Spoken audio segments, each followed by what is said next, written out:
बीते 46 साल से इस बात का इंतजार हो रहा था कि पुरी के जगन्नाथ मंदिर के तहखाने में आखिर खजाना है कितना। ओडिशा में पिछले 46 साल में कई सरकारें आई चली गई, लेकिन मंदिर के खजाने का दरवाजा किसी ने नहीं खुलवाया। इस बार ओडिशा के विधानसभा चुनाव में पीएम मोदी ने देश की जनता से वादा किया था कि अगर ओडिशा में बीजेपी की सरकार बनी तो जगन्नाथ मंदिर के खजाने के दरवाजे खोले जाएंगे। और अभी अभी सरकार बनी है, नरेंद्र मोदी ने वादा पूरा कर दिया। मंदिर के खजाने की एक एक जानकारी सामने लाई जाएगी, यह नरेंद्र मोदी ने वादा किया था और वो वादा पूरा कर दिया, क्योंकि जगन्नाथ मंदिर के खजाने के दरवाजों को खोल दिया गया है। और इस खजाने में किस तरह के कीमती सामान हैं, उसकी पूरी बकायदा लिस्ट तैयार की जा रही है। खजाने के अंदर कितना सोना है, कितनी चांदी है, कितने हीरे हैं, जवाहरात हैं, इसकी एक एक चीज का वजन और कीमत निकाली जा रही है। इसके बाद कीमती सामानों की एक पूरी लिस्ट तैयार की जाएगी। हालांकि इस खजाने के एक हिस्से को 46 साल पहले भी खोला गया था, इसलिए इस नई लिस्ट को पुरानी लिस्ट से मिलाया जाएगा ताकि ये चेक किया जा सके कि इस खजाने में कोई घपला तो नहीं हुआ। खजाने की लिस्ट इसलिए भी मिलाई जा रही है क्योंकि खजाने के अंदर वाले कमरे की चाबियां पिछले कई सालों से गायब थी। ये चाबियां कब और किसने गायब की थी, इसकी जानकारी भी किसी के पास नहीं है। इसलिए जब खजाने को खोलने वाली टीम रत्न भंडार के अंदर वाले कमरे को खोलने पहुंची तो वहां दरवाजे के ताले तोड़ने पड़े। इसके बारे में आगे विस्तार से बताऊंगा, लेकिन उससे पहले खजाने के ताले किस तरह खोले गए इसकी पूरी प्रोसेस बताता हूं। दरअसल कल 14 जुलाई को रविवार को 11 लोगों की एक टीम जगन्नाथ मंदिर के अंदर खजाने के पास पहुंची। यह खजाना शुभ मुहूर्त निकालकर दोपहर 1:28 पर खोला गया। रत्न भंडार में 2 कमरे हैं, इसमें पहले बाहरी कमरे को खोला गया, उसके बाद अंदर के कमरे के ताले तोड़कर खजाने को बाहर निकाला गया। रत्न भंडार से मिले खजाने को लकड़ी के 6 बड़े बड़े बॉक्सेस में शिफ्ट करके सील कर दिया गया, 6 बड़े बड़े बॉक्सेस में। इसके बाद टीम ने रत्न भंडार के दोनों कमरों में नए ताले लगा दिए। इस पूरी प्रोसेस की वीडियोग्राफी कराई गई है ताकि खजाना निकालने की प्रक्रिया को पारदर्शी बनाया जा सके। इसके बाद शाम करीब 5:20 पर यह पूरी टीम बाहर आ गई। इस पूरी प्रोसेस में करीब 5 घंटे का समय लगा। सोचिए, इतना खजाना कि 5 घंटे में उसे 6 बड़े बक्सों में भरा गया। आगे बढ़ने से पहले आपको वो बड़े बड़े बॉक्सेस दिखा देता हूं जिनमें रखकर इस खजाने को बाहर निकाला गया है। ये देखिए, ये इतने बड़े बड़े बॉक्स हैं जो सारे भर गए हैं।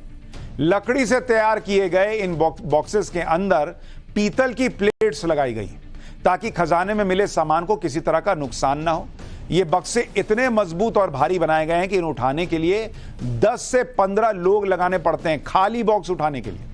खजाने और कीमती चीजों से भरे इन बॉक्सेस को मंदिर परिसर में बने एक दूसरे कमरे में ही रखा गया है। इस कमरे में सीसीटीवी कैमरे समेत सुरक्षा के पूरे इंतजाम किए गए। आने वाले दिनों में खजाने में मिले कीमती सामानों की एक्सपर्ट्स की मदद से डिजिटल लिस्टिंग की जाएगी, जिसमें उसका वजन, कीमत के अलावा निर्माण से जुड़ी जानकारी की पूरी लिस्ट बनाई जाएगी। इस रत्न भंडार को आखिरी बार 46 साल पहले 1978 में खोला गया था, लेकिन तब खजाने की पूरी लिस्ट तैयार नहीं हुई थी। ऐसा क्यों किया गया, यह राज पिछले 46 साल से दबा हुआ है। इसलिए पीएम मोदी ने वादा किया था कि ओडिशा में बीजेपी की सरकार बनते ही खजाने की डिटेल सामने लाई जाएगी। 46 साल पहले जब इस खजाने को आखिरी बार खोला गया तब इस खजाने में क्या क्या मिला था वो भी याद कराता हूं। 1978 में तैयार की गई एक लिस्ट के तहत जगन्नाथ मंदिर के खजाने में करीब 1,49,610 ग्राम यानी 100 किलोग्राम से ज्यादा के सोने के गहने मौजूद थे। आज 10 ग्राम सोने की कीमत 75,000 रुपए के आसपास है। इस हिसाब से जगन्नाथ मंदिर के खजाने की कीमत 112 करोड़ रुपए और 20 लाख रुपए बैठती है। यह सिर्फ सोने के उन गहनों की कीमत बता रहा हूं जिनका वजन हुआ था। सोने के गहनों में कीमती रत्न भी जड़े हुए थे। इसकी कीमत के बारे में तो अभी जानकारी ही नहीं आई है बाहर। इसके अलावा मंदिर के खजाने में करीब 2,58,000 ग्राम चांदी के बर्तन भी थे। मंदिर के खजाने में बहुत से ऐसे गहने मौजूद थे जिनका वजन लिस्ट तैयार करते वक्त नहीं किया गया, लेकिन अब मंदिर के खजाने से जुड़ी एक एक सटीक जानकारी सामने आ सकती है क्योंकि पूरा खजाना बाहर आ गया, 6 बड़े बड़े बॉक्सेस में भर दिया गया। अब एक एक की लिस्ट बनेगी, सबका वजन होगा, किस सोने के जेवर में कौन सा रत्न लगा है यह भी चेक होगा, और करोड़ों अरबों का खजाना जो है वो देश को पता चल पाएगा कि कितना खजाना जगन्नाथ मंदिर में था। और यह हो रहा है क्योंकि नरेंद्र मोदी अपना वादा पूरा कर रहे हैं।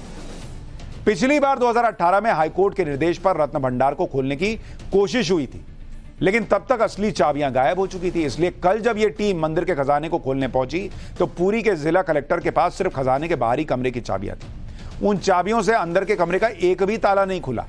इसके बाद कटर, मशीन और दूसरे औजारों के जरिए अंदर के ताले तोड़े गए। इसलिए इस पूरी प्रोसेस में 5 घंटे का समय लग गया। लेकिन इस दौरान एक हैरान करने वाली घटना भी हुई।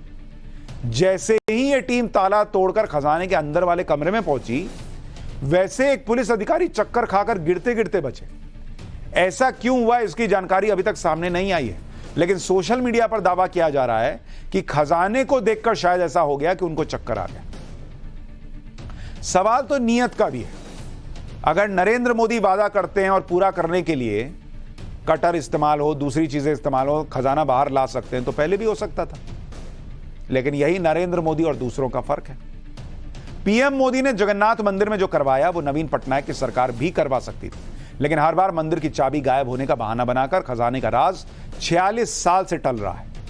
दरअसल श्री जगन्नाथ टेम्पल एक्ट 1954 के मुताबिक हर 3 साल में मंदिर के रत्न भंडार को जांच के लिए खोलना जरूरी है। हर 3 साल में। इस रत्न भंडार को पहली बार 1926 और दूसरी बार 1978 में खोला गया, लेकिन इसमें रखी संपत्ति का पूरी तरह से मूल्यांकन नहीं किया गया। 1985 में भगवान बलभद्र के आभूषणों की मरम्मत के लिए रत्न भंडार को खोला गया, लेकिन खजाने में मौजूद गहनों की कोई जानकारी आधिकारिक तौर पर अपडेट ही नहीं की गई।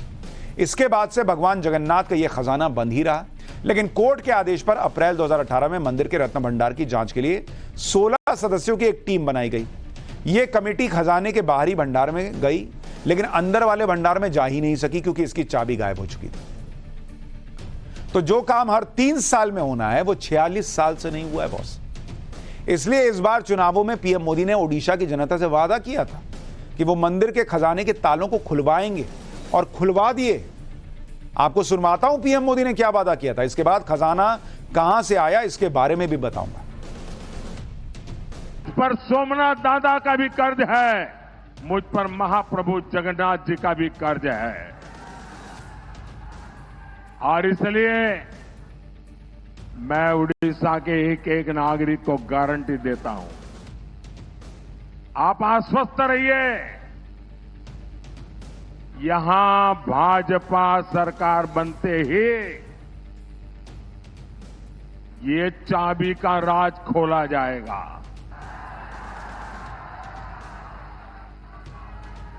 जांच रिपोर्ट आपके सामने आएगी, और अगर किसी ने गड़बड़ की है